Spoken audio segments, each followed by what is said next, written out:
She made my granddaughter cry at the table. So I made one phone call and watched her whole world collapse. I am 74 years old, and I have buried a husband, raised 3 children, and sat through more family dinners than I can count.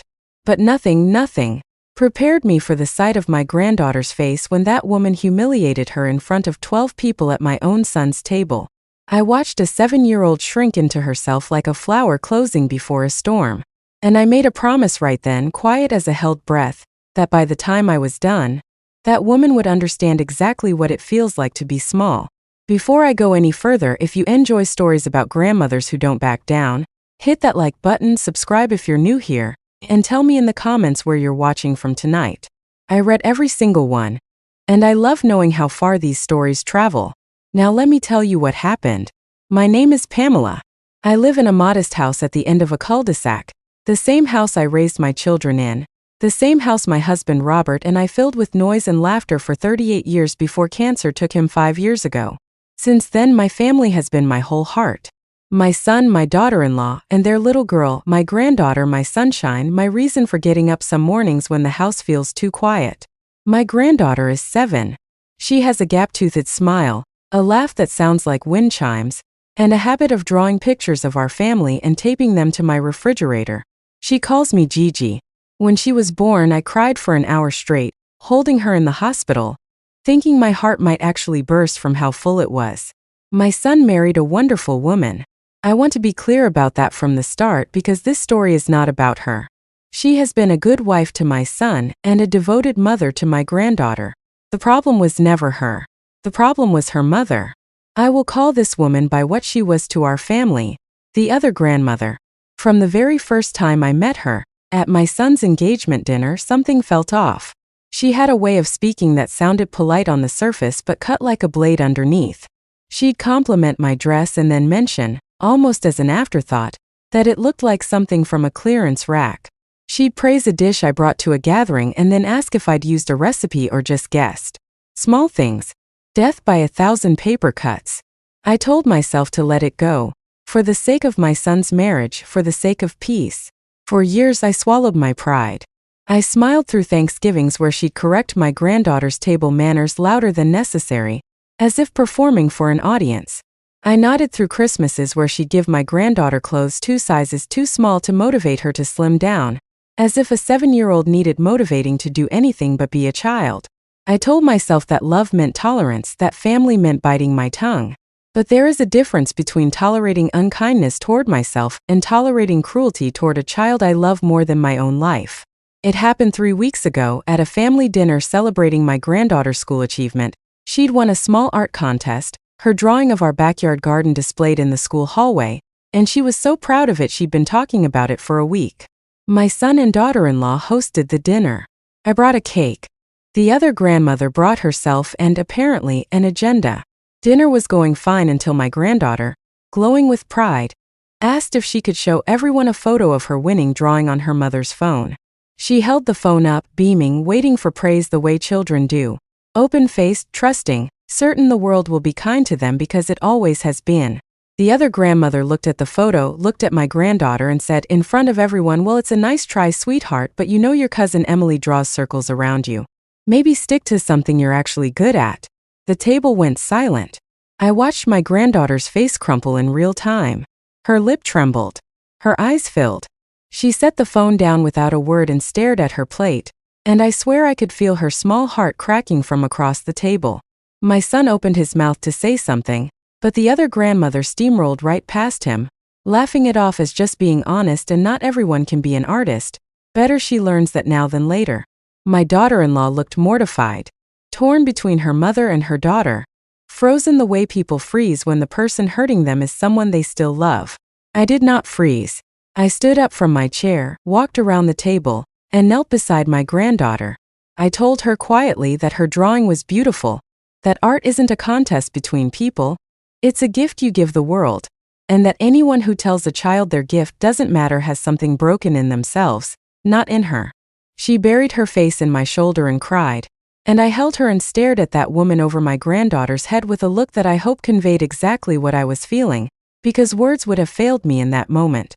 I did not raise my voice. I did not make a scene beyond what had already been made. I finished the evening with quiet, controlled politeness, because I did not want to hand that woman the satisfaction of watching me lose my composure. But inside, something in me had shifted permanently. I was done being the bigger person for the sake of keeping peace with someone who had no interest in peace, only in power. I want to tell you a little about myself because it matters for what comes next. Before I retired, I spent 31 years working in county administration, the last 12 of them in a department that handled property records, licensing, and this is the important part, compliance and permitting for home-based businesses and short-term rentals. I know it doesn't sound like the beginning of a revenge story, but stay with me. You see, the other grandmother had spent the last 4 years building what she proudly called her empire, a set of 3 vacation rental properties she operated without her family's knowledge of the details, properties she rented out for premium prices to tourists visiting our area, properties that generated, by her own bragging at a prior family gathering, more than my husband ever made in a year. She loved to talk about her rental empire. She loved to talk about how clever she was, how she'd found loopholes, how she didn't bother with unnecessary red tape, because she knew how to work around the system. I had heard her say these things over the years and filed them away the way you file away a fact you don't need yet. I never imagined I would need it. But grief and humiliation have a way of sharpening your memory. The morning after that dinner, I sat at my kitchen table with my coffee going cold, and I thought about what real lasting consequences look like. Not a screaming match. Not a dramatic confrontation that would only make my son's marriage harder. I wanted something quiet, something legal, something that would simply let the truth of her own choices catch up with her. I remembered something specific from a conversation 2 Christmases ago, when she'd had a bit too much wine and gotten chatty. She'd mentioned, laughing, that she never registered her rental properties with the county because the permitting fees were a scam and the inspection requirements were a hassle for people who actually know what they're doing. She said she'd been doing this for years without a single problem, and she said it like a woman who believed she was untouchable. I made one phone call. I called an old colleague of mine, a woman named Sharon who still worked in the county's code compliance office, someone I'd trained myself many years before, someone who owed me nothing but who I knew still respected the work we used to do together. I didn't ask her to do anything improper. I simply asked her, as one former colleague to another, how a private citizen would go about filing a routine, anonymous compliance inquiry regarding unregistered short-term rental properties operating in violation of local zoning and safety codes. She walked me through the process, the same process available to any resident of our county, the same process I myself had processed hundreds of times over the years for legitimate complaints. That afternoon I filed 3 separate, factual, unemotional complaints. I listed the addresses of all 3 properties, which I knew because she had shown me photos over the years, bragging about her little investments. I noted that, to my knowledge, these properties were being operated as unlicensed short-term rentals without proper permits, without fire safety inspections, without the liability insurance the county requires for such operations. I stated only facts. I signed nothing with malice, only with truth. I want to be honest with you. I did feel something like satisfaction as I hit send on that 3rd complaint. Not joy exactly. More like the quiet click of a door finally closing on years of swallowed insults. I thought of my granddaughter's face crumpling over a plate of birthday cake she never got to eat, and I thought, let the truth do what kindness could not.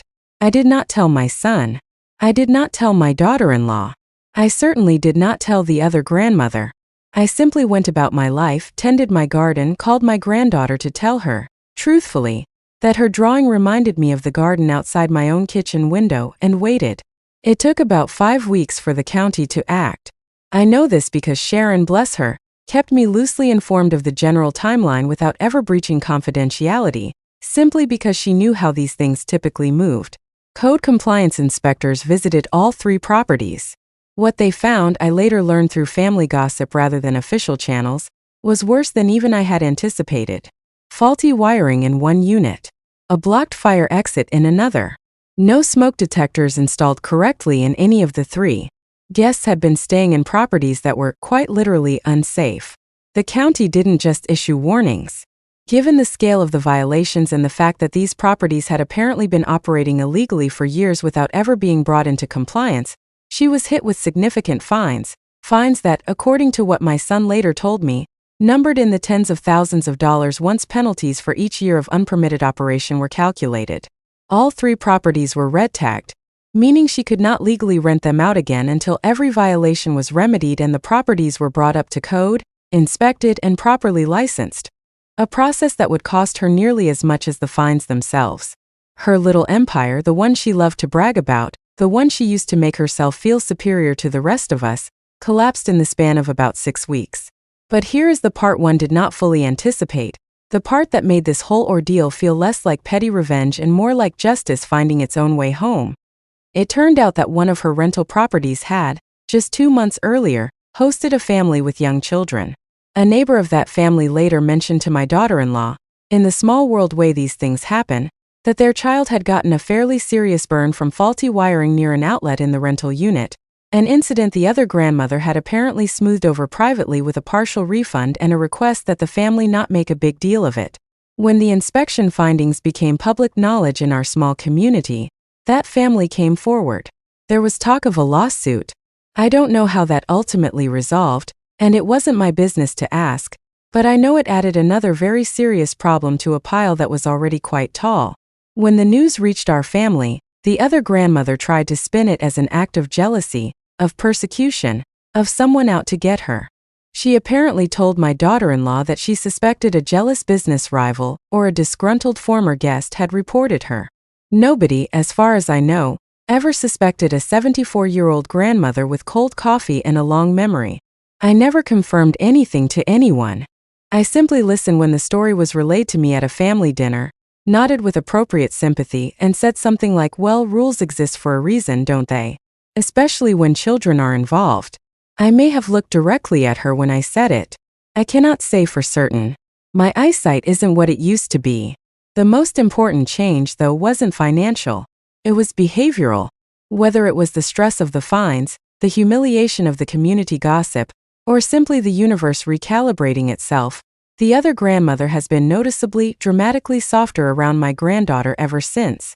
At the next family gathering, she actually complimented my granddaughter's drawing of a horse, unprompted, without a single backhanded remark attached to it.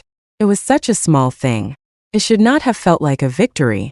But watching my granddaughter's face light up, uncomplicated and safe, felt like everything. I don't know if the other grandmother has connected the dots. I don't know if she ever will. Perhaps someday, over another glass of wine, she'll mention her suspicions to me directly, and I will simply smile and change the subject, the way you do when you've made peace with a truth you never intend to speak aloud. Or perhaps she never will, and I will carry this quiet knowledge to my grave the way I've carried so many other family secrets over the decades, tucked away safely, useful only to me. What I want you to take from this story is not that revenge is sweet, though I won't pretend there wasn't a certain satisfaction in it. What I want you to take from it is that protecting a child sometimes doesn't look like shouting or slamming doors. Sometimes it looks like patience. Sometimes it looks like remembering every careless, cruel word someone says over the years, filing it away, and waiting for the moment when the truth itself becomes the only weapon you need. I didn't lie about a single thing. I didn't fabricate a single violation. I simply stopped protecting someone who had never once protected my granddaughter's feelings, and I let the consequences of her own choices finally catch up with her. My granddaughter is 8 now. She still draws. Her latest project is a picture of her Gigi's garden, and it's taped, crooked and precious, to my refrigerator door right now as I tell you this story. She has no idea what happened behind the scenes. She doesn't need to. All she knows is that the woman who once made her cry now tells her, every single time she sees her, how talented she is. And that, to me, is worth more than any fine the county ever collected. If this story meant something to you, if you've ever had to protect a grandchild from someone who should have known better, I would love to hear about it in the comments below. Tell me your story, tell me where you're watching from. And if you haven't already, subscribe so you don't miss the next one. There are more stories where this came from, and I promise you this old woman isn't done yet. Thank you for sitting with me tonight. Take care of the children in your life. Sometimes the quietest grandmothers are fighting the fiercest battles, and sometimes, all it takes is one phone call to change everything.